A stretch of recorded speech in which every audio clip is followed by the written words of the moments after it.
ഈ രംഗത്ത് തന്നെ ഏറ്റവും പ്രശസ്തനായി. ഇദ്ദേഹത്തിന് വെല്ലാൻ വേറൊരാളില്ല ശരിക്കും പറഞ്ഞാല് ഇന്ന് കേരളത്തിലാണ്.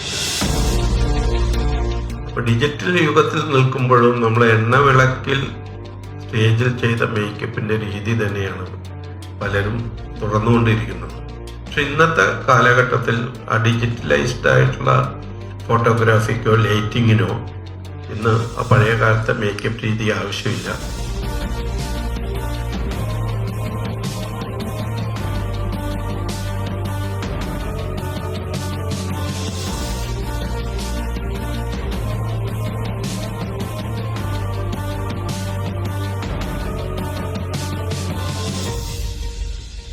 അപ്പോൾ സ്റ്റേജിനനുസരിച്ച് എത്രത്തോളം അത് ഭംഗിപ്പെടുത്തേണ്ടതുണ്ട്, എത്രത്തോളം സ്റ്റേജിൻ്റെ ഉള്ളിൽ നിൽക്കുമ്പോൾ ആളുകളെ കാണാൻ എത്രത്തോളം മേക്കപ്പ് ആവശ്യമുണ്ട്, അത് പുറത്തേക്ക് ഇറങ്ങുമ്പോൾ ഡേലൈറ്റിൽ എത്രത്തോളം ആവശ്യമുണ്ട്, ഇങ്ങനെയുള്ള ഒരു വ്യത്യസ്തമായ മേക്കപ്പ് രീതികൾ പരിചയപ്പെടുത്തുന്ന ഒരു ക്ലാസ്സാണിത്.